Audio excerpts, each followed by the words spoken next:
12:14, we're starting a minute early. So thank you so much for coming. Welcome, I'm Chef AJ. I came all the way from LA just to do this demo for you today. I'm the author of a book called Unprocessed. I've been vegan for 36 years. But I always think I'm a minority within a minority because it's bad enough I'm vegan, but I'm unprocessed, which means I don't eat any processed food. I don't eat any food that comes from a can, a box, a bottle, or a bag, and I don't eat any sugar, oil, and salt. I know that sounds extreme, but hear my story and then decide how extreme it is. And see how good the food can taste, coming from nature. So we're going to make 3 recipes today. They're all from my book. We're going to make a nutrient-rich black bean soup that has over 10 pounds of vegetables in it. 2 of those are going to be dark green cruciferous vegetables.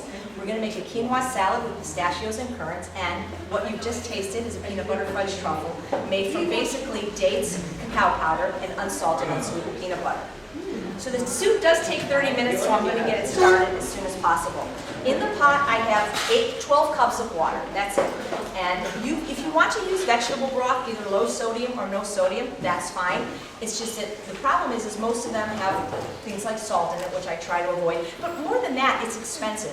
If you don't make your own broth, I make my own broth. Usually I travel with a machine called an electric pressure cooker, and I make my own broth free by the scraps. You know, like when you have the end of a carrot or the peel of an onion. Whenever I have these things, I put them in a Ziploc bag and I freeze them. When I get a whole bag full, I put it in the pressure cooker with 8 cups of water, and I get 10 cups of the most delicious broth you've ever had, which is basically free. I don't like buying broth because it's about $3 a box, and I would have to spend $10 just for the liquid. And plus, if there's any way I can avoid using packaging out of respect for the environment, I do that as well. So I have got 12 cups of water here that are heating up. And what's easy about this soup is that you really don't have to cut anything up. I spent 3 years teaching the blind in Los Angeles at the Braille Institute. And does anybody know why most people go blind? Diabetes. Exactly, type 2 diabetes, which is preventable and even reversible with a plant-based diet. And so I learned that anything that was easy for a blind person would be even easier for us. Welcome, we're just getting started with the soup. So, watch this. Now, I'm going to put everything in whole. And that makes it really easy. So right here I have a pound of organic baby bellow mushrooms. What? I don't wash mushrooms because they're very sensitive. They're like a sponge. I just take either a mushroom brush or a paper towel and wipe them clean. But you don't want to soak your mushrooms. That's why mushrooms are so great and such a great meat-like substitute, because they'll pick up a marinade because they're very sponge-like. But you don't want to wash mushrooms and stuff because it will pick that up. Okay. Next. Does anybody know what this is? Bok choy. But what kind of bok choy? It's baby bok choy. The only reason I use baby bok choy is because it fits in the pot a lot easier.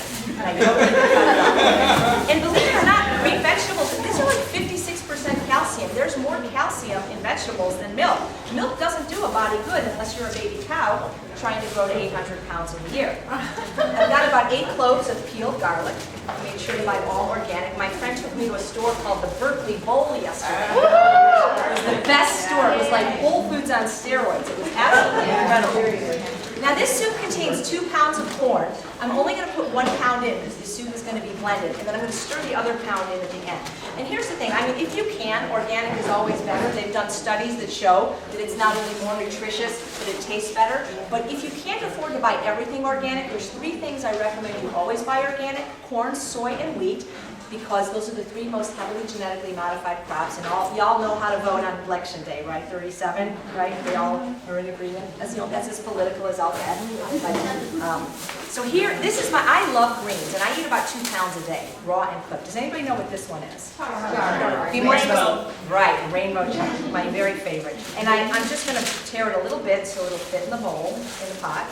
But isn't this the best way to cook? I mean, the thousands I spent on culinary school, if I had only known. This would have just been so much better. So put that in. Now, when I'm doing this soup at home, I honestly just put the potatoes and the onions in whole. But this is a camp stove. It's not as strong as your stove at home. So in the interest of time, I'm just going to give it a little bit of a rough chop, just so it will cook faster. But that's still a lot better than the way you normally have to cut things up. And also, because I don't use oil, not only do I save the calories of 100% pure fat that is in oil, but I save a lot of time because I'm not going to do that step where you have to saute everything, the onion or the onion and garlic in oil. So I save money, calories, and time by not using oil. And I have made this soup with the obligatory oil and without, and nobody can tell the difference. So now I have 2 red onions. And again, I normally would put these in whole, but because this stove does not cook as fast as your stove at home, I will cut them into 4s.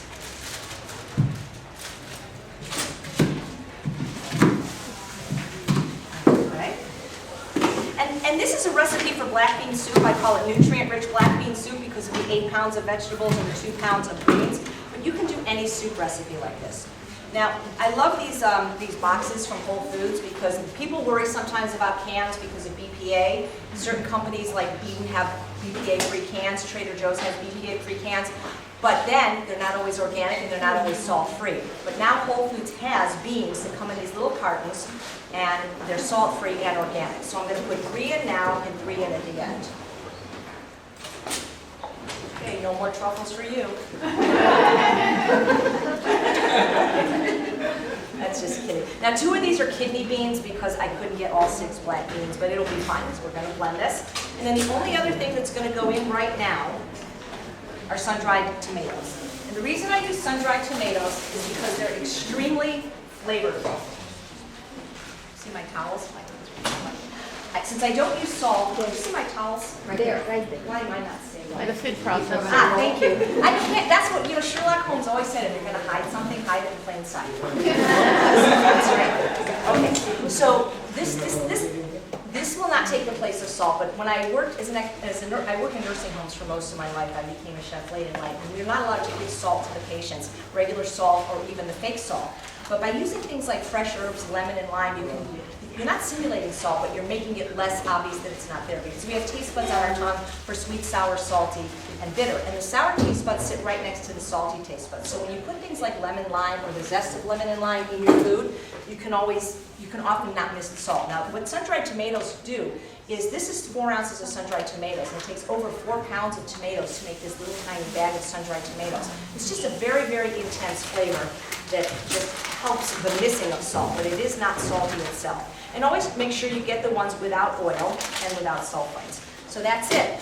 It's not done, but we're not doing anything else. We have to wait 30 minutes and it'll be done. So now I can properly introduce myself. Hope you can hear me, I don't have a mic. No more troubles for you, ma'am. Let everybody leave, so it's making me feel really bad. It's called peer pressure. It's okay, she's going to miss the best part. Don't make me sing without music.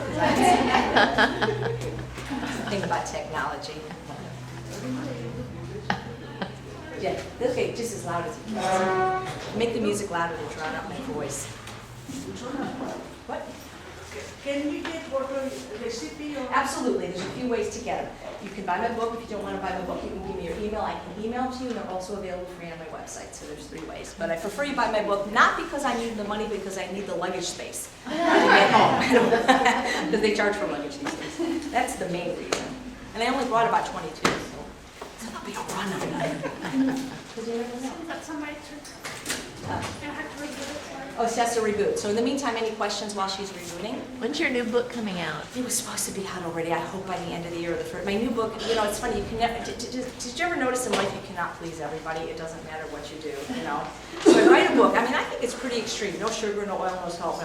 Oh, use so many nuts. Use so many nuts. So then I stopped eating nuts this year. If anybody knows me or followed my story on Veg Source, I stopped eating nuts, lost 25 pounds, and I got attacked. Oh, you're killing people by not giving them nuts. So I can't win. This next book has no nuts, has no fat. I mean, people, can't please everybody. Yes. With your soup, now are you going to I'm not put going to do that in the anything. blender? I'm not going to do anything. What are you going to do with that afterwards? What I'm going to do is in 30 minutes after it cooks, I'm going to take this, what's called an immersion or a stick blender, which you get for about $20 at Bed Bath & Beyond or at Costco. And I'm going to blend the soup with the blender. You can always use your regular blender, and they have a Vitamix here, but the problem is heat expands, and you have to be very careful when you're transferring hot soup to a closed unit. When I was teaching at the Braille Institute, it was difficult for the students to do that because they were blind. This thing is very safe unless you were to lift it up while it's on. You could conceivably burn yourself. And I actually did. My recommendation is don't chef make it. It's just not worth it. This is actually from that. Can you see that? Sir, look closer.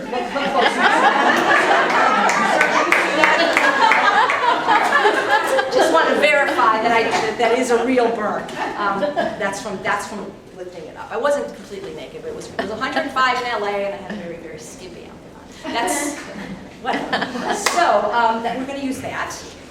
And then we're going to stir back in some beans and some corn just for texture. Or you can leave it, you could do it all pureed if you want. Or if you want to take the time to really cut everything up, you can. But the idea is I want to teach people that eating this way is not only healthy, but you can save money and time. And this is a time-saving technique. Yeah. I do follow you, and I love your book. I have Unprocessed. Thank you. Thank you so much. I eat nuts. That's okay. But I was wondering, I eat nuts as a snack. Like, Right, okay. So what do you eat at night? Okay, On a snack? so that's a good question. So here's the thing. Snacking is interesting because some people will tell you it's better to eat several times a day, and some people, like Dr. Joel Furman, will say no, if you eat enough at meals, you would never need to snack. So what do I eat as a snack? When I personally, my go-to is things like fruits and vegetables. That would always be my first choice as a snack. Any kind of fruit, or especially green vegetables. My favorite is something called sugar snap peas. I can eat a whole pound bag for like 100 calories. That's what I ate on the plane. I would eat maybe air pop popcorn as a snack. So nuts are great. See, I never said nuts weren't healthy. I never told people not to eat them. In my case, they were making me fat. But the research on nuts shows that what's really healthy is about an ounce a day. And an ounce is what fits in your palm and not touching your fingers. An ounce is a very, very small amount. And it's basically a quarter of a cup. And that is healthy to eat that. So I would recommend using nuts and seeds in a recipe rather than as a snack. So research shows that nuts and seeds can help facilitate the absorption of the greens. So use them in salads, in vegetable dishes, in salad dressings, rather than snacking on them. Because remember, they're still a 3,000 calorie a pound food. They're healthy, but they're very calorically dense, as opposed to fruits and vegetables, which are 100 or 200 calories a pound. So, it's different if you're a marathon runner, if you're a small child, maybe snack on nuts, but I think fruits and vegetables are the way to go. And that's really what I teach people, is to eat more fruits and vegetables. So it's not going to happen. Almost there? Oh, good. Yeah. But tell me before you start so I can go. See, here's the thing. Oh, go ahead. I was just wondering where you live. We're at 4851 Hazeltine, apartment 109. In Sherman Oaks. Okay, here we go. I want to finish that. I may be, sir, a camera guy, I might be moving around because that's just the way I am. So. Okay. I used to be just like you, ate a lot of junk food. Didn't know the meaning of a healthy diet until I read the China study. That finally set me straight. Here's my story in a song. First I was afraid, I was petrified. Kept thinking I could never live without a stake inside. And then one day I heard the truth, and after studying the facts, I started eating healthy. Now there is no turning back, and you should see how well I dine. I still eat like a queen, but my cholesterol's 99, it is. I hope you realize the price of eating meat, like stroke and colon cancer and heart bypass surgery. And so the time to stop is now, before you have a heart attack or wind up with mad cow. I can teach you how to eat so that you won't feel deprived, and you'll survive. You will survive.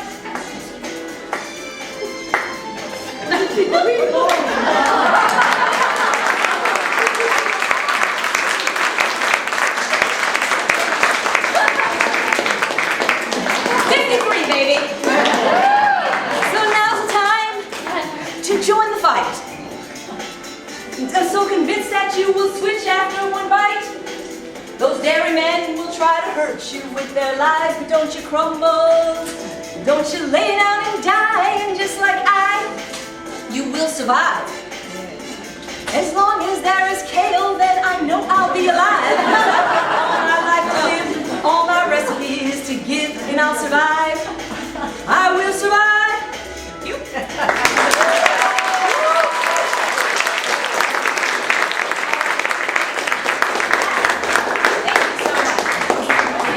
Back to cooking. All right. While we're waiting for the soup to cook up, we're going to do another recipe. And those that came in late, you can get your truffle now. And oops, the nuts are falling everywhere. See, we are using nuts today, but we're using them in a salad. Who didn't have a shovel yet? And don't Not lie. me, not Every second single- timer. I need the first timer. Wouldn't that be funny if every First hand goes timer. up? Every hand will go up. Okay, so what we're doing now is we're making a quinoa First time. salad with pistachios and currants. Now, I pre-cooked the quinoa because I wanted it chilled, and this is a cold salad. So I made it at Ann's house last night. Anybody here have an electric pressure cooker? Just a couple people. Does it work? First timer. Yeah, normally I almost always bring it and do a demo with it. And then getting ready to pack my bag, I just did a demo with Dr. Esselson in Ohio, the cord was missing. And it wasn't a regular cord. So what I love about the electric pressure cooker is quinoa, which is already the fastest cooking grade anyway in 10 minutes. It takes 1 minute in a pressure cooker. 1 minute, can you believe that? And it comes out perfect and foolproof. But we cook this on the stove. This is 2 boxes of quinoa. I have 1 red and 1 white just because I think it's pretty to mix the colors, but you could do all of 1 color. They even have black quinoa. This is pre-washed quinoa. I had been eating quinoa for years not knowing that supposedly it has a toxin on it called saponin and that you're supposed to rinse it. And I've been eating quinoa for years without rinsing it. I can okay. I'm fine. But anyway, so now just in the interest of time, because I use the pre-rinse. If you don't use the pre-rinse, it is a little bit more expensive. It's obviously cheaper to buy it in bulk. You can rinse it, and I find the easiest way to rinse it is with a paint straining bag that you can get at, I don't know if you guys have Osh where you live or a hardware store, 99 cents you can get a paint straining bag. The thing about cheesecloth and strainers is sometimes the holes are still too big and the quinoa is so small it falls through. So get yourself a paint straining bag, one that you've never used for paint. You can use it to rinse quinoa, you can use it to squeeze out frozen spinach or kale really easily, you can use it to make fresh almond milk or any kind of nut milk. So I've got my 2 boxes of quinoa, and now I'm just going to put stuff in. These are unsalted pistachios. These are currants. I like currants better than raisins because you just get more, for they disperse better. What's the difference between a currant and a raisin? It's just different. They're just different. I'm guessing they come from smaller grapes. Does anybody know? I mean, No, they're not grapes. they're not grapes. They're currants. They're berries. They're berries, and they taste a little different. They're smaller, and what I like about them is they disperse better. But you could use raisins. I've even used cherries in here. I've used cherries, and then I've used orange juice instead of lime juice. Okay, we're lucky this time of year this is, because what really makes this salad delicious is pomegranate seeds. The way this salad was developed is I teach quite a bit at Whole Foods. I've been teaching at different Whole Foods around the country for about 10 years, and I happen to be Jewish. And they said, we need Christmas recipes. And I'm like, I don't know what Christmas recipes is. So I figured I'll come up with something red and green, and that's how this was developed, because I got the red from this, the red from the quinoa, the green from all the herbs that are going in, and the green from the pistachios. And I was using white quinoa. So it kind of looked really pretty for a holiday salad. So these pomegranate seeds are great, but when it's the time of year that you can't get them, you can omit them. But what I do is when I see them, I freeze them because they're so, and then you can always get them yourself from the pomegranate, but it's really hard. Now I did this in advance because I was told that you could only use 1 plug here at a time. But basically all these are fresh herbs. 2 ounces of each. Actually this is a double recipe, so it's 4 ounces of each, and it's fresh mint, scallions, the green and the white part, and Italian parsley, which I prefer to curly parsley, but if you can't find it, curly parsley is fine. And I don't know if you can see how fine this is. That's because I did it in the freezing arc, in the food processor. Even though I'm a chef, it takes a really long time to cut things this many herbs. I mean, it was a huge amount of herbs. It takes a long time to do it by hand, and I can't get it quite as fine as the food processor. And there's some natural oils that get released when you do it in the food processor. So just make sure, though, that you do a dry food processor. If your food processor even has a little bit of water in it, and you put the fresh herbs in, it becomes more like pesto or paste. So you want to do it in a dry food processor. And I did this part yesterday, and it's still fine. So these are all my fresh herbs. And you'll see, because I don't use salt, I don't use sugar, I don't use oil, by using things like fresh herbs, my food is still really flavorful. This is organic lime juice. This is 2 cups. I'm using the whole bottle. This is it. This is my only dressing, no other seasonings. And if I were going to do fresh lime juice, what I would do is I would also use the zest, which is the outside. That gives your food lots of flavor. Just make sure when you do zest, you do just the outside, not the white part, which is called the pit, which is very bitter. And you want to make sure that it's organic. These are food service gloves that have not been used. I know this guy's got a worried look on his face. He's thinking I'm probably going to do prostate exams. Sir, I'm not. It's not going to happen. But speaking of which, those of you in the audience that are gentlemen, I know that if you've ever had a prostate exam, they usually just use one finger. Do you know why some doctors do use 2 fingers when giving a prostate exam? They want a second opinion.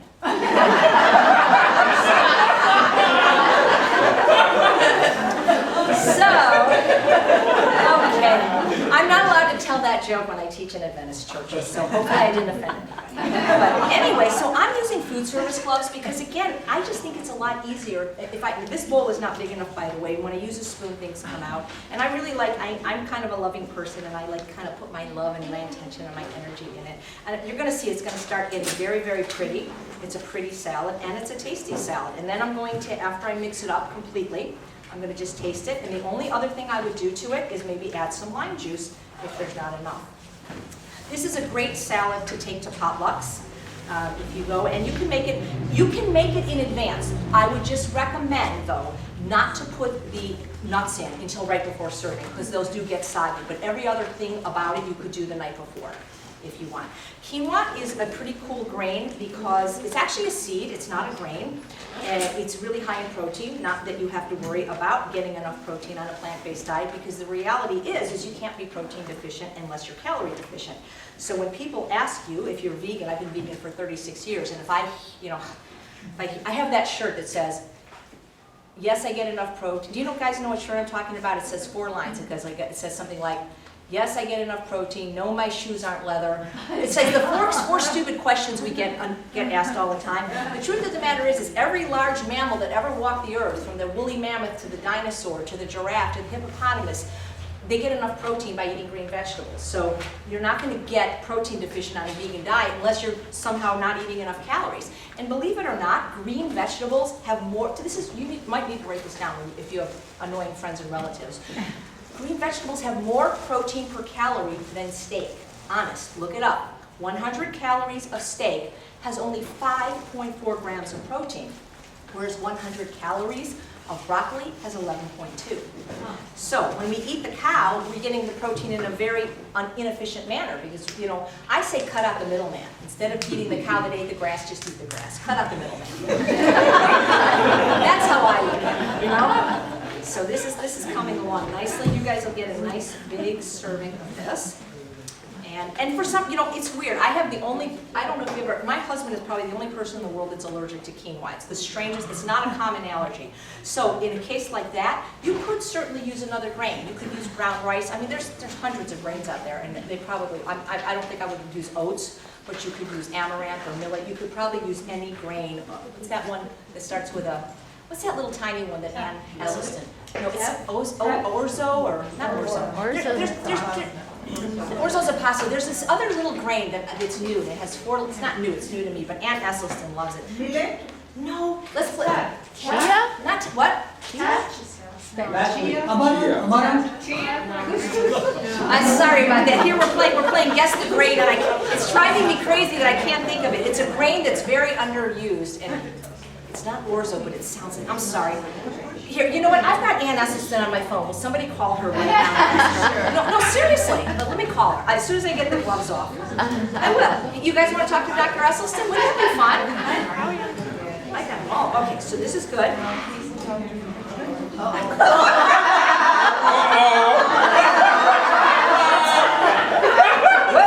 Well, that's never happened before. I was doing it so much. So let me taste this. Okay. That was pretty funny.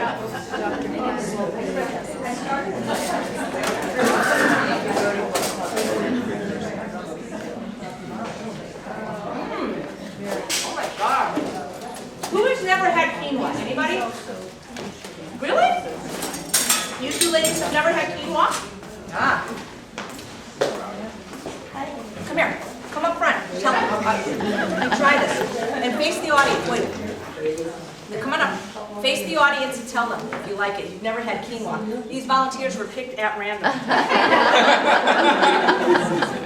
All right.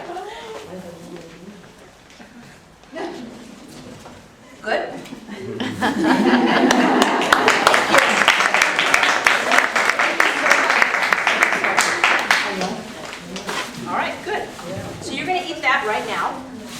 said, this had lime juice and currants. I've also done it with orange juice, cherries, and pecans. So yeah, Question about the lime juice came out recently that we think we're buying lime and lemon juice and finding out that percentage of it is water. Have you ever? let me see what this bottle says.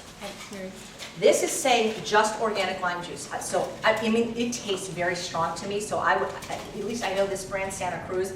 If it is, I'd be very surprised because I've tasted it and it's very, very strong. But if you're worried, always use the fresh. Limes can be really inconsistent though, I find. Like you can get one that has maybe a quarter cup of juice and then you can get them so hard that, I'm serious, like 20 limes and you've got no juice out of it. And they say, Rachel Ray says to roll it around, microwave it, but it's either got juice or it hasn't got juice. But what I do prefer about using the fresh limes is the zest. That really does add a very nice dimension to the food.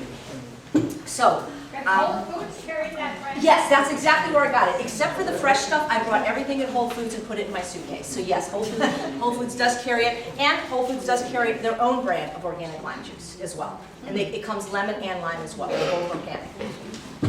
So the truffles that you had, I may as well show you how to make them now because the soup is going to be done when the soup is done. I'm going to put everything in the food processor, and then I'm probably going to have to go to another plug because I was told that things blow real quickly here. Hey, you're a boy now. Like a minute ago, you were a girl. I can't these foods are ready. How'd that happen? All right. Yes, it has. So now I'm going to show you how to make the truffles that most of you had. If you didn't, we'll give you one and we'll probably get to give you another one. This is a food processor, and this is called the S blade. It's called an S blade because it looks like the letter S. If you have a food processor, it comes with other blades, including a shredding blade and a grating blade. Now, if you have a Vitamix, you could do this in the Vitamix, but I really recommend, if at all possible to get a food processor, you don't have to get a $300 Cuisinart. You can go to a hardware store and get a Black & Decker for $39, and they're fabulous. And they even have little suction cups on the bottom so they don't move around. And that's the one that Chef Del Sroof, who wrote the Books Over Knives cookbook, uses, and he's had it for years.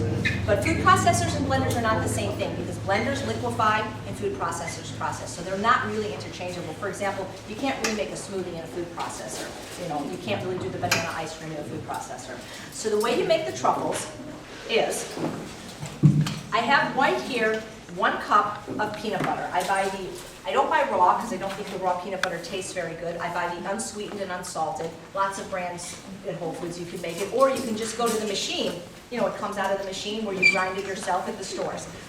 So again, I always buy brands without sugar and without salt. Now, if you couldn't have peanuts, peanuts are actually a legume, not a nut, but if you were either allergic or could not eat peanuts, this recipe would work perfectly fine with any other nut or seed butter out there. I've done it with tahini, which is sesame seed butter, roasted or raw. I've done it with almond butter.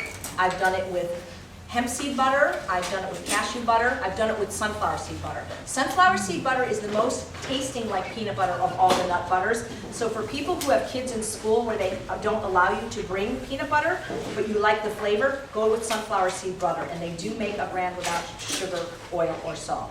So 1 cup of your favorite nut or seed butter. And then what I have right here is date paste.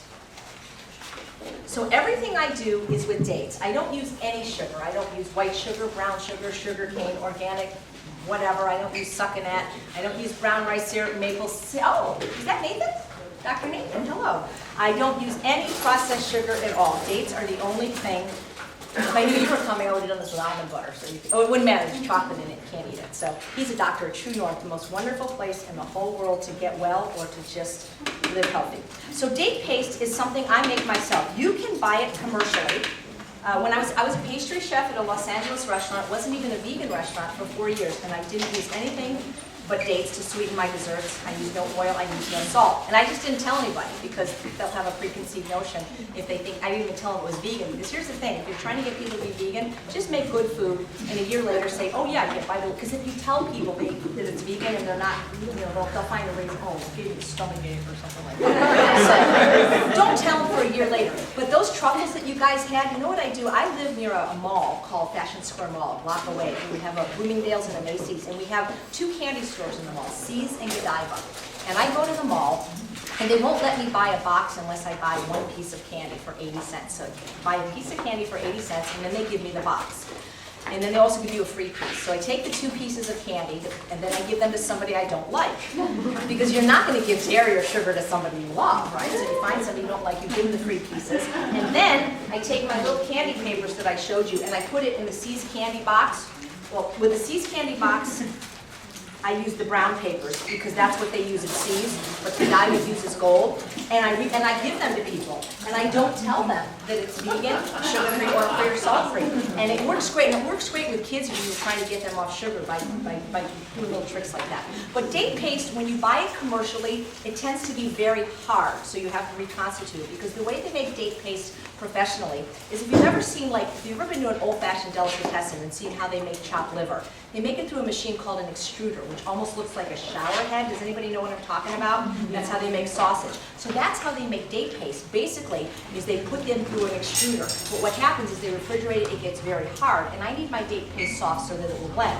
So the way I make date paste is I take pitted dates, and you can do this with any fruit. You can do it with figs, apricots, cherries. I just make sure that whatever dried fruit I'm using is unsweetened and unsulfured and it has no oil. And then I cover it with liquid. In this case, I covered it with unsweetened almond milk, which I made myself. But you could use water, you could use fruit juice, anything you want. So the dates absorb the liquid, get nice and soft, and then I pour everything in the food processor fitted with the S-Blade. I don't drain the liquid, and then I whiz it around, and then I have this date paste, and I keep it in my refrigerator, and it works for everything. I don't eat bread, but if I did, it would make a great spread for bread.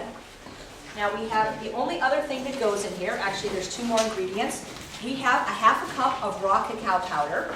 I personally don't eat chocolate because Dr. Ellen Goldhammer made me stop 2 years ago. Now, I'm not telling you not to eat chocolate, okay? It's okay if you want to eat chocolate. I don't eat it anymore. But I think you still can get a hit that way. I don't want people to give up chocolate necessarily right away. That's way down the road. Because the thing is as long as you eat the unsweetened kind of chocolate, like the cocoa powder, the cacao powder, it's probably fine for most people. People with anxiety or have trouble with caffeine maybe want to avoid it or avoid it at night.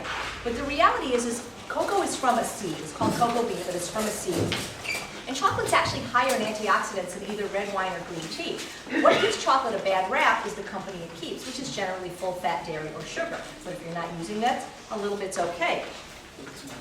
If you couldn't have chocolate for any reason, you could use carob powder in this recipe. It works just as well. And I find that the roasted carob powder actually works better than the raw carob powder. It tastes more chocolate. You can do that. Or you can omit it entirely. And then the only other thing I have is a tablespoon of alcohol-free vanilla.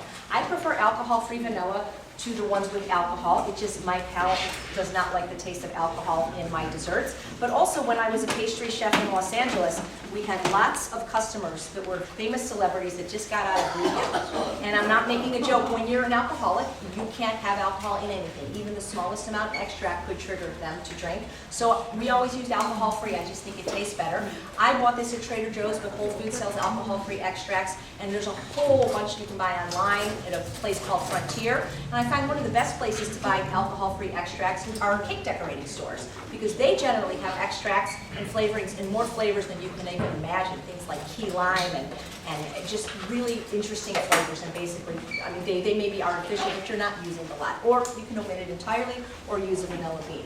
So the only other thing that goes in here, and I don't have any almond milk, so I'm just going to use water, and that's fine. I have a cup of water just to get it to blend. And I'm wondering if there's another cup, another plug somewhere, because I'm afraid if I use this one, it will, you know, we'll do this later, okay? When the soup's dead, because if I AJ, yeah. one is on that too. Is there a plug there? Over the boxes. Okay, so here I am. I'm going to chef down here for the rest of the class. So, anyway, hope you can see me or hear me. I've done demos in a lot of crazy places before, but never under a table. So this is a first.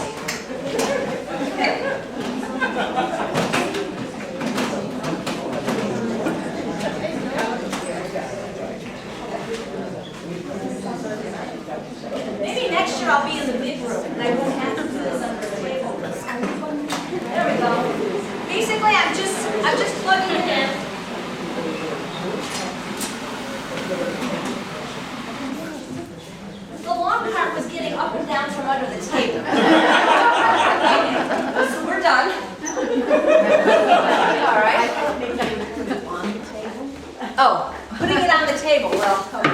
basically, it's done. Now, isn't this beautiful? This is like, you could eat this, and this actually is a recipe.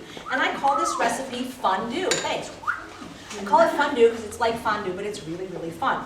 It was developed for my friend's child who refused to eat any fruits as a way to get him to eat fruits. And the way we did that is we took little skewers and we had Benji, because kids generally will eat things that they make themselves. So he would thread on pieces of pineapple and orange and apple and banana, and then he would use this as a dip, as a way to eat more fruit. But the way we make the truffles is, you can see this is a little bit loose right now.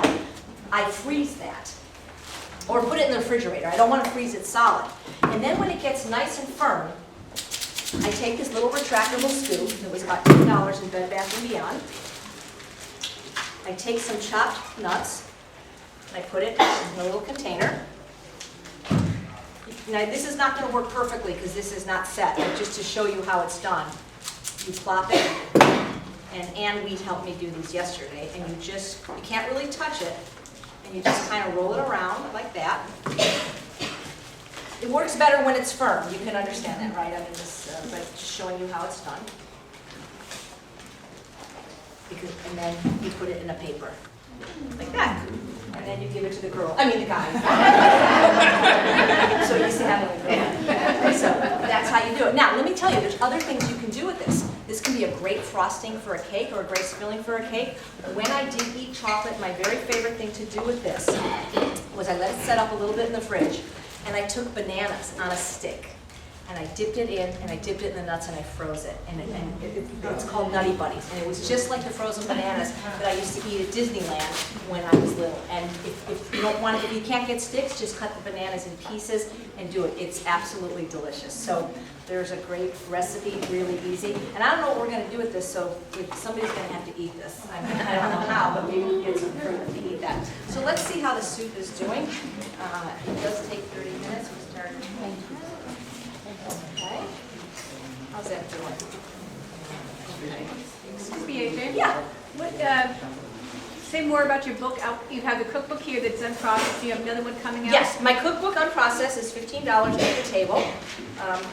And I'd be happy to sign it for you. And there's 109 recipes, whole food, plant-based, no sugar, oil, salt. There is some nuts, and there's some recipes with chocolate. And it also tells the story of my life, which maybe I'll just tell you right now, because we do need a few more minutes for the soup too. You can tell because this is not quite soft in the onion, so it needs about 5 or 10 more minutes. So I will just come over in front of the... Did you guys like that salad? Was that good?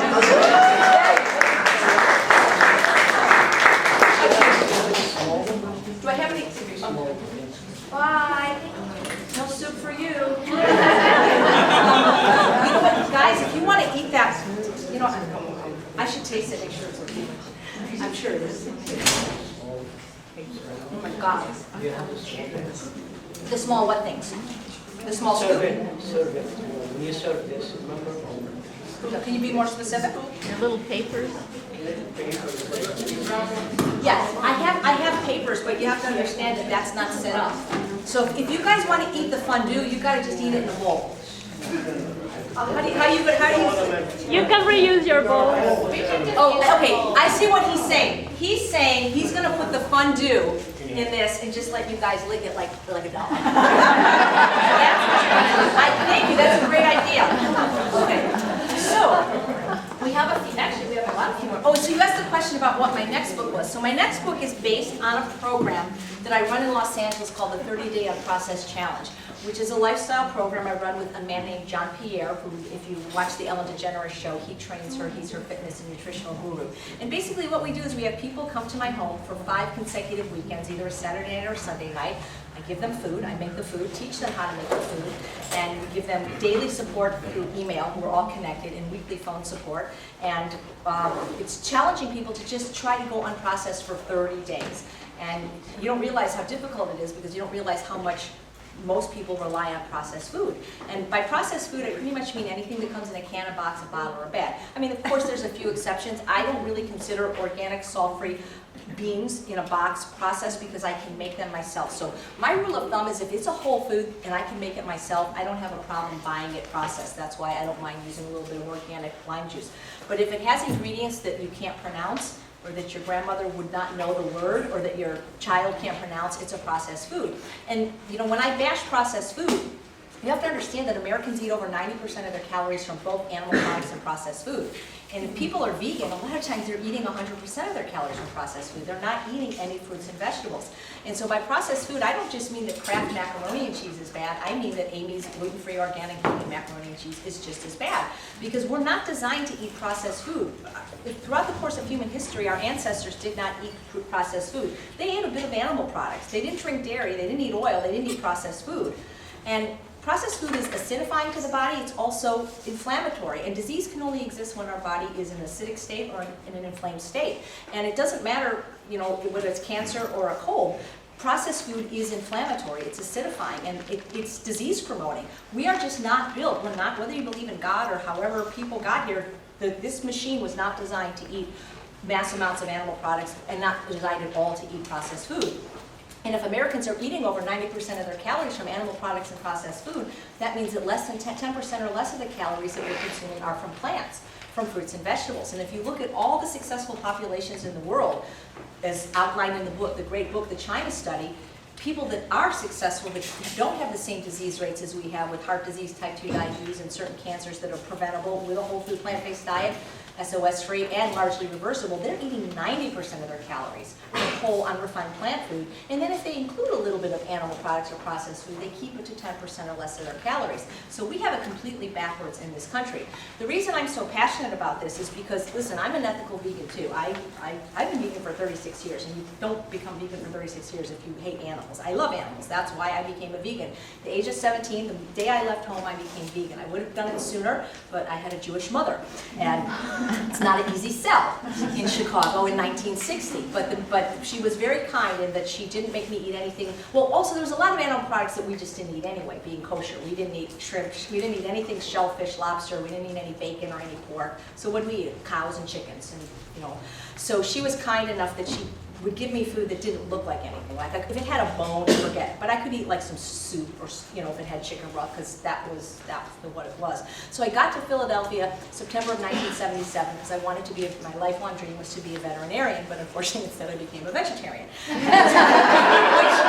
let me tell you doesn't pay as well. Doesn't pay as well as being a veterinarian. But what happened was in order to go through the pre-vet program at Penn, we were assigned a veterinarian to work for. And the first day on the job, the doctor gives me a tank of live salamanders, and he goes, "Here." I go, "Yeah." He goes, "I need you to cut their heads off." And I'm like 17, and there was no People for the Ethical Treatment of Animals or PCRM. It was like, you do what you're told. And I did one, and I was vomiting. I was so, salamanders don't talk, and it was really crazy because why he needed me to cut the heads off was for something that I now know is wrong, called animal research. He wanted their lens because he was doing an experiment on protein lens regeneration in the amphibians. And if I had done what I was told, what was going to happen next is the frogs were going to come out next. And I just said, you know what, I can't do it, sorry. But I was too late to change majors, so I was relegated to work in the lab room, like just washing equipment the whole rest of the semester. And I practically flunked out of school because I refused to dissect the rat, the cat, the frog, and there was nothing I could do. I tried to transfer to business school, but that didn't work out so good. So basically it took me about 19 years to get my BA, which I got in 1995. But slow track. But anyway, the point of the story is it's great to be vegan for ethical reasons. There's 3 reasons most people are vegan. Animals, they love animals, they love the environment, or their health. But it serves all 3 reasons. It doesn't just hit one or not the other. But my passion is that I did everything wrong as a vegan. There was no, Neil Barnard, he was alive then, but there was no information back then on what to do. So I ate crap. I just figured if it wasn't an animal, I'd eat it. So what did I eat? I ate a lot of bread, I ate soda, I ate all kinds of desserts, cookies, candies, pies, and ice cream, but it wasn't an animal. And I just thought, well, if it's vegan, it's healthy. But that's not true. If it's a whole food, without sugar, oil, and salt, it's healthy. Being vegan doesn't mean it's healthy, There's organic cotton candy that's vegan. And so I just ate stuff like that. And I did it for 26 years. 26 years, I ate Coke Slurpees for breakfast with 8 pumps of vanilla syrup. I ate 48-ounce Dr. Pepper big gulps for lunch. And I did not eat, except for broccoli, which for whatever reason I happen to always like, I didn't eat any fruits and vegetables for 43 years. And guess what happens? There's no kids here today, unfortunately, because usually I love to get. Guess what happens to people that don't eat fruits and vegetables for 43 years? They get sick. They get sick. Guess what kind of sick they get? Right! I had the very beginnings of a very serious colon cancer. I woke up on January 1st, 2003, I woke up bleeding like you would not believe, profusely. And I had an HMO at the time, and I said, there's something wrong. Because my grandmother died of colon cancer, and my uncle had his colon removed.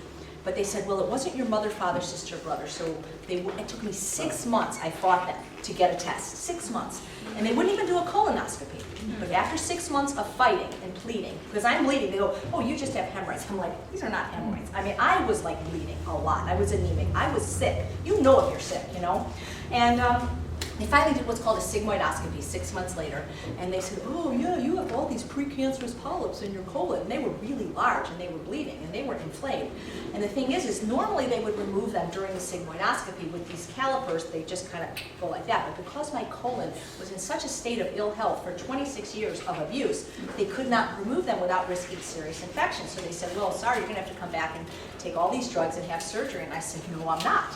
So on July 6, 2003, with a Coke Slurpee in one hand and a Dr. Pepper in the other hand, I was dropped off at the Ocular Health Institute in San Diego. If I had known about True North in 2003, I would have gone there. But I went there, and it was the first time in my whole life that anybody told me that what we eat and how we feel and how we look and what diseases we get and what diseases we can reverse have a profound effect on our health. And the doctors and nurses and chiropractors there were explaining that everything that Americans eat, from alcohol to coffee to chocolate to sugar to flour to meat to dairy, these things are inflammatory, these things are acidic. And I wasn't eating any of the alkalizing foods like fruits and vegetables and whole grains and legumes and a little bit of nuts and seeds. I wasn't eating any of that. And so there were people there that were much sicker than me. They had brain cancer and AIDS and lupus, and every Friday they would come back to the program and say, oh, I've been doing this, and like they were well. I'm thinking, oh, this is going to be easy. What I have, I just did the program, and I stayed 100% raw for 2 years, just doing, the food was not so good. I mean, that they give you a doctor of health. It was basically like watermelon juice, watermelon rind juice. I mean, it wasn't bad. I mean, it's much better at True North. I would definitely say today, go to True North. But I figured, you know, when you're sick, you have a choice. And I did it for 2 years, but 6 months later, I went back and I had another sigmoidoscopy, and the doctor said that my colon was pink and clear like a newborn's baby. It was so vascular. And he said, what did you do? And I go, well, I changed my diet. He goes, well, that's absolutely impossible. I want to know the name of the doctor that did this surgery right now. And I'm like, God, I mean, there is no surgery. So I got dressed, and the nurse, who was from the country of India, she said, I believe you. So it was so controversial. So the point is this was in 2003, and I learned right then that this was my passion in life, and that's when I took a leave of absence from my job at a retirement home to go to culinary school. Now, I didn't initially intend to be a chef, but I figured if I'm going to eat this way for the rest of my life, it has to taste good. And so hopefully you think what I made tastes good. So let's see if this is ready now. Oh yeah, babe. Ooh, the onion is still a little bit hard, but we're going to go with it. Okay, has it been 30 minutes? Okay. So I think, I mean, sugar, oil, salt are all really bad. And here, look, I went to the greatest restaurant in the world last night, the Millennium Restaurant, and I ate everything. And I'm not saying that you can never, ever have a treat or have, you know, a piece of cake on your birthday, but the problem is many vegans celebrate their birthday every day, 3 meals a day. And that's what I'm saying we want to maybe stop doing. The point is sugar, oil, and salt are all addictive. They're addictive separately, and they're even more addictive when they're combined with each other, which is why processed food is sugar, oil, and salt. If you read the book called The End of Overeating by Dr. David Kessler, he was the head of the FDA under Clinton, and he wrote a book explaining that when the processed food industry began, they took the best doctors and brain scientists behind closed doors to figure out the exact combination of sugar, fat, and salt to addict the average person's brain chemistry to their product. So when you see commercials on television that say things like Lay's potato chips, I bet you can't eat just one, you can't, because nobody can resist this hyper-palatable food with sugar, oil, and salt. So they're all bad, and I'm not to say that you can never eat them, but you know, things like Daiya cheese, Gardein meat, I think they're great transition foods for people coming off the standard American diet. But I got to tell you, I know people that have been vegans for 30 years that haven't transitioned yet. And I know vegans that are now, and it's true, and I know, I know vegans that have passed away already from cancer, from eating a junk food vegan diet, and many vegans that have heart disease and diabetes. Yes? So what changed when you read the China study? Oh, well, the China study, what changed is, it was really the China study and getting, on August 8, okay, so after I healed, After 2 years, I went and had a colonoscopy and everything was fine. I went back to eating a little bit of vegan junk. Not to the degree I was. I never ate white flour. I never ate white sugar again, but I started to delude myself thinking, well, if it was agave or this kind of, and by the way, agave is way worse. The Vitamix guy is using it. Agave is even worse than sugar. It's the worst of all because it's 90% fructose, and it's fructose in sugar that causes cancer cells to proliferate, and high fructose corn syrup is 55% fructose, agave is 90% fructose. But what happened is, in the summer of 2008, which is when I read the China study, I was good friends with a man named Don Grady that passed away June of this year. If anybody is old enough to remember the show My Three Sons, he played Robbie, and we were in a class together for a year, and every week he would come over, and he said he was sick. He didn't want to say how he was sick. And I said, well, there's a couple of doctors like Dr. Furman, Dr. McDougall that reverse disease with diet. He goes, well, I'm already a patient of Dr. Furman. If I eat his food, I'm going to die. He had advanced palate cancer. Very rare cancer that's inoperable. It was very serious. And I said, well, tell me what your diet is, and I'll go on it, and I'll make some recipes. So on August 1st, 2008, I went on a no sugar, no oil, no salt, the kind of diet I eat now. And it was hard at first because I was crying every night because I couldn't eat my dessert. But after 3 weeks, I felt so much better not eating that stuff that I just never went back. So that's really what, and then I got the research. I read the China study. I read Prevent and Reverse Heart Disease. I read every single book by Neil Barnard, Joel Furman. I read every single book. My favorite being The Pleasure Trap, written by Dr. Alan Goldhammer and Doug Lyle. Because see, that book with The End of Overeating and another book called Shrink Yourself are my 3 favorite books, because those. What was the other one? The third book is called Shrink Yourself, and by the way, it's because 10 minutes, then I'm going to stop because I want to end with a song. So let me blend this. We've got to end with a song. So what we're going to do now, we're going to do this immersion blender, and hopefully we get that soup to you, even if you have to take it off. So while I'm blending. Oh, by the way, I like to add my spices. Oh, this is a great trick, guys. Every soup that I make, I do this. I take my spice jar and I pre-measure. So there's 10 of these for every soup I make, because I don't have time to measure. So all the spices that go in this one, which is 2 tablespoons oregano, 2 tablespoons cumin, and a teaspoon of chipotle, every soup I do is like this. Pre-measured at my house. It will save you so much time. Well, it was 2 tablespoons cumin, that's 2 tablespoons oregano, and 1 teaspoon chipotle powder. You can make it spicier if you want, but can you see how easily this just blends now? So we're just going to blend this up for about a minute or so, and then I'm going to stir back in, and now you guys have free lunch, because this is very hearty. And the thing is like I said, we eat less than 10% of our calories from vegetables in this country, and it's usually a potato. There's nothing wrong with a potato, except how do Americans eat potatoes? French fried with sugar, oil, and salt. Potato chips, sugar, oil, and salt, baked potatoes, sour cream and butter, potato skins with cheddar cheese and bacon. We're not eating greens, and greens are the nutritional powerhouse. There's more nutrients per calorie in greens than anything else. And if you have a kid or a husband, which is basically like having a kid, who won't eat his vegetables, we have 10 pounds of vegetables hidden in this soup that nobody can see because we're going to blend it. One of the things I want to leave you with is sugar. I think oil, sugar, and salt are all bad. That's why I call them the evil trinity. I know that oil's probably the worst of the 3 of us. That's what Goldhammer says, oil, salt, and sugar. I don't like salt, so I don't have a problem, but I do like sugars. So let me tell you a little bit about some research I recently read about sugar. People say, or at least the sugar industry says, that sugar's not addictive. So I ask you this, if sugar is not addictive, why is sugar in everything, from baby formula to cigarettes to geriatric formula, if it's not addictive? It's addictive because the processed food industry knows the more sugar we eat, the more sugar we crave. It actually rewires our brain chemistry, and we actually become addicted to it. But let me tell you a little bit about sugar research that they did at a place in Florida called Scripps Institute. They tried to addict a group of rats to either cocaine or sugar. Let me get this blended because I know it's hard. This may not be as smooth as it normally is, but I know that you're ready to eat it. So we're going to just say that. Just quickly taste it, make sure it's okay. Oh boy. Hurry up. Cool. Oh. Okay, I apologize for not being as creamy as it could be, but I want to tell you about sugar and sing a song. So they tried to addict a group of rats to either sugar or cocaine. Now they're both white powders, and I personally don't recommend we eat any white powder, whether it's sugar, cocaine, salt, or flour. 97% of the rats chose one white powder over the other. Can you guess what 97% of the rats chose? Sugar. Only 3% of the rats chose cocaine, and that's because they were from East Los Angeles. And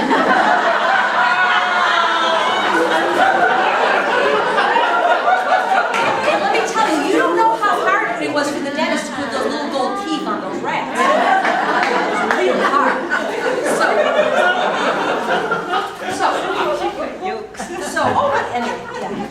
I'll be here all week, but I'm fine. Some of you may get a big, oh, this is good. Some of you may get a big piece of this or that. This is delicious. This is good even on a baked potato. And again, soup is not rocket science. If you don't have sweet potatoes, use white potatoes. If you don't have bok choy, use celery. So they tried to addict the rats. 97% show sugar. Then what they did at this part of the experiment I don't like, but they put little electrodes on the rats' paws. And they gave them a shock, an electrical shock so severe that it burned and bloodied their feet. So if the rat tried to get sugar or cocaine, they got their feet burned. Every rat addicted to cocaine withdrew and said it's not worth it. Every single rat addicted to sugar was willing to have his foot burned and bloodied to get the sugar. It gets worse. They tried to reverse the addiction by removing the sugar and cocaine and putting in healthy rat chow. Every single rat that was addicted to cocaine eventually withdrew. They went through withdrawal, got well, ate the healthy rat chow, survived. Every single rat that was addicted to sugar refused healthy rat chow and starved himself to death and died. And that's what we're doing to ourselves as a country, and that's what we're doing to our children. Sugar is poison. I just heard Dr. Michael Roizen speak in Ohio. I was on the panel with him. He said that sugar is so bad, and he means all sugar and all syrups. All of it. Doesn't matter if it's called agave, maple, brown rice syrup. He said it's so bad that it denatures the proteins in the body and the proteins in your heart, that even the smallest amount of sugar does damage, continues for 180 days. So is it worth it? I don't think so. And honey too? Honey? Yes, all. It's all bad. We're meant to satisfy our sweet tooth the way God and nature intended from fruit. So what I tell people is eat the fruit, the whole fruit, and nothing but the whole fruit. Wait 1 second. So here's the thing. Just real quickly, you're going to all get soup as much as you want. This is a very short presentation. Normally I take 3 hours to do this. The whole point I'm trying to make, and hopefully you got the 2 points. We are meant to eat our food. Unprocessed. And what? Unprocessed. Well, good. That's good. Unprocessed good. And we're not meant to eat our food. And so to hope you remember this point with a song. If you don't leave it class. And buy my books so I don't have to pay for that. Okay, so here's the music. Oh boy. It's not like solid, is it? Just like the beginning. I'm going back under the table to call it. It's not going on, is it? All right, stop clapping. Any questions while he's getting the door? Okay, a quick one. Oh, yeah, please. Oh, olive. No, not a little. No, none. Okay, I didn't have time to go through everything in the evil trinity. Oil is atherogenic, diabetogenic, and obesogenic. Oil is 4,000 calories a pound. Olives are 400 calories a pound. We do not, with a country that is 2/3 overweight or obese, they say in 2015, 50% of Americans will be obese. Will be obese, not just overweight. We don't need to give a food that has no fiber, no vitamins, no minerals, no micronutrients, no antioxidants, no phytochemicals. Olives are a whole natural food with water, fiber, minerals, vitamins, phytochemicals, antioxidants. You make it into olive oil, and everything good about that olive, the whole natural food, is put in the sludge, and you're drinking a 4,000 calorie pound liquid. Now, I didn't have time to talk about brain chemistry. The reason you like fat is because the higher the fat, the more concentrated the source of calories, the more dopamine is released. There's a brain chemical that feels good. But oil, it doesn't taste good. You don't need it. I mean, you like it for what it does for your brain, just like people that like dairy like the opiate effect from the casomorphines, but no oil. If you want to eat fat, eat nuts, seeds, and avocado, a little coconut. You never need oil. If you have to come to Healthy Taste of LA, watch some of Dr. Essenson's work. Oil directly contributes to heart disease and diabetes. Diabetes isn't caused by sugar, it's caused by fat. No oil, ever. Honest, swear, right? He's a doctor. How much oil should we eat a day, Dr. Nathan? Right, none. That's the best amount. Now, every now and then you're going to get it. I eat it sometimes when I travel, but I don't eat it like on purpose. It's never on purpose. You know what I mean? And people that people that want to lose weight, I hate to say this, not everybody wants to be vegan. I work with celebrities in LA. They just want to lose weight, and they don't want to give up their meat. And I say 2 things: give up oil, give up dairy. Guess what happens when they give up oil and dairy? Come back 3 months, and they're skinny. These are foods that make you fat. They're high in fat, they're high in saturated fat, you don't need it. Eat the olive, not the olive oil. Eat the avocado, not the avocado oil. So if I had time, I would explain the brachiorartery tourniquet test, which proves how bad it is, which you can Google the BART, brachiorartery tourniquet test. Google Dr. Nick Delgado, how to become diabetic in 6 hours. He'll show you how bad oil is. Lots of resources on there. We have been sold a bill of goods with both oil and dairy. These are triumphs of marketing over, yeah. I know, but it's not my fault. He won't get it. You know, the CD seems to be corrupted. Okay, so we're not going to Yeah. get a song. Anyway, my name's AJ. This is Unprocessed.